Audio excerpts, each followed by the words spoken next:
Halo semuanya, saya Eko Kurniawan. Ini adalah video pertama dari seri Kotlin Object Oriented Programming. Nah, sebelum kita akan langsung mulai praktek ke materinya, di video yang pertama ini saya akan bahas dulu tentang apa itu Object Oriented Programming. Materi ini sendiri adalah materi lanjutan dari materi sebelumnya yang pernah saya buat, yaitu adalah Kotlin dasar. Jadi kalau misalnya teman-teman baru nonton materi ini, diharapkan sudah mengerti dulu tentang Kotlin dasar. Karena saya tidak akan jelaskan lagi tentang Kotlin dasar. Kalau teman-teman misalnya belum mengerti tentang Kotlin dasar, itu saya harapkan teman-teman belajar dulu tentang materi Kotlin dasar di playlist YouTube yang pernah saya publish di channel Programmer Zaman Now. Oke, kalau misalnya sudah, sekarang kita akan lanjut ke materi Object Oriented Programming. Pertanyaannya adalah, apa itu Object Oriented Programming? Object Oriented Programming ini adalah sudut pandang bahasa pemrograman yang berkonsep atau berorientasi terhadap objek.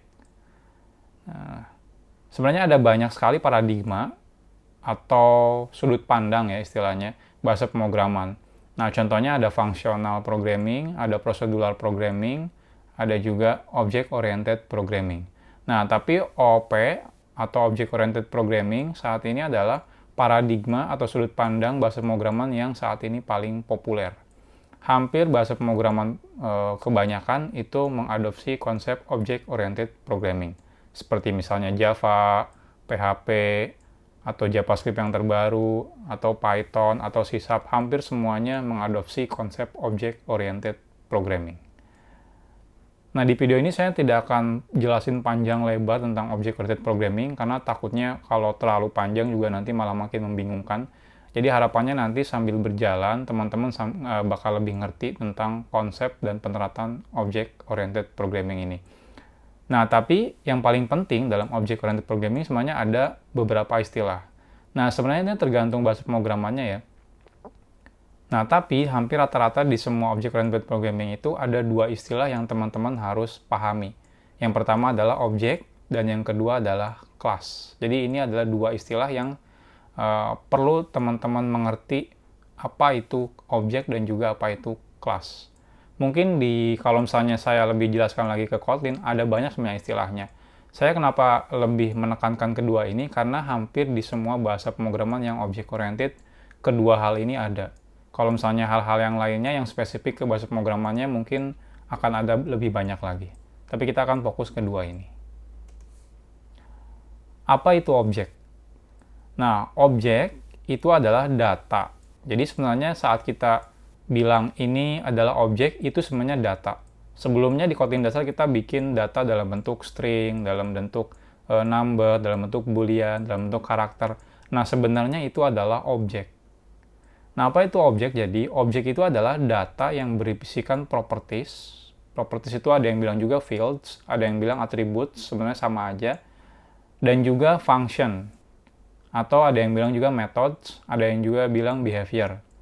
Nah, kalau di Kotlin dibilangnya adalah function dan properties. Kalau di bahasa pemrograman Java misalnya dibilangnya method, seperti itu.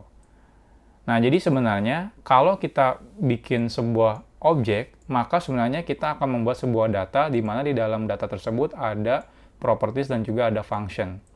Walaupun sebelumnya kita nggak sadar, saat kita bikin objek seperti number, seperti boolean, seperti karakter atau string, sebenarnya di dalamnya itu ada properties dan juga ada juga function-functionnya. Nah, di Kotlin, walaupun saat kita bikin number, boolean, karakter, dan string, itu sebenarnya kita sudah membuat objek. Nah, kalau masih bingung, nggak masalah. Nanti seiring jalan, harusnya teman-teman nanti bakal lebih ngerti. Nextnya, istilah selanjutnya yang teman-teman perlu pahami yaitu adalah class. Apa itu class? Class itu adalah blueprint, prototype, atau cetakan untuk membuat objek. Jadi kita tidak akan bisa membuat objek tanpa ada kelas. Sebuah kelas itu bisa membuat beberapa objek. Jadi sebenarnya number atau boolean atau karakter atau string itu adalah sebuah kelas. Saat kita membuat objek dalam bentuk variabel, itu adalah objeknya. Artinya apa? Datanya kan string, tapi kan kita bisa bikin stringnya misalnya yang pertama Eko, yang kedua Kurniawan, yang ketiga Budi, dan seterusnya. Artinya sebenarnya stringnya tetap satu, kelasnya, cetakannya, atau prototipenya, atau blueprintnya, tapi hasil objeknya itu bisa banyak. Jadi seperti itu. Nah, kelas itu berisikan deklarasi semua properties dan function yang dimiliki oleh sebuah objek. Jadi ini mirip beneran cetakan gitu. Misalnya kelas itu punya function length, punya function substring, punya function trim, dan sebagainya. Nah, itu semua dideklarasikan di dalam kelas si stringnya. Setiap objek itu selalu dibuat dari kelas. Jadi nggak ada yang tiba-tiba jadi sebuah objek, itu nggak ada. Setiap objek yang dibuat itu selalu ada kelasnya. Jadi walaupun sebelumnya kita nggak sadar bikin number, bikin integer, bikin long, bikin boolean, bikin string, itu sebenarnya ada kelasnya di Kotlin. Cuma kita memang nggak perlu bikin, karena itu udah disediakan sama Kotlin. Nah, nextnya, saat kita bikin kelas yang lebih, istilahnya lebih spesifik dengan kebutuhan kita, maka kita akan pasti bikin kelas sendiri. Nah, sebuah kelas bisa membuat objek tanpa batas. Nah, ini maksudnya apa? Nanti kita lihat studi kasusnya. Nah, ini contohnya. Contohnya saya ingin membuat objek representasi dari person atau orang. Nah, yang pertama saya lakukan sebelum bikin objek, saya harus bikin kelasnya. Jadi kelas itu sebenarnya cuma deklarasi data dari person ini. Jadi saya bikin kelas person. Kelas person itu isinya cuma deklarasi datanya, di mana kelas person itu dia bakal punya data first name, dia bakal punya, ini atribut ya, properties first name, ada properties last name, dia juga punya function yang namanya say hello, di mana dia punya parameter string dan return value-nya string, dan juga ada say goodbye. Jadi ini kelas, ini isi kelas, deklarasinya.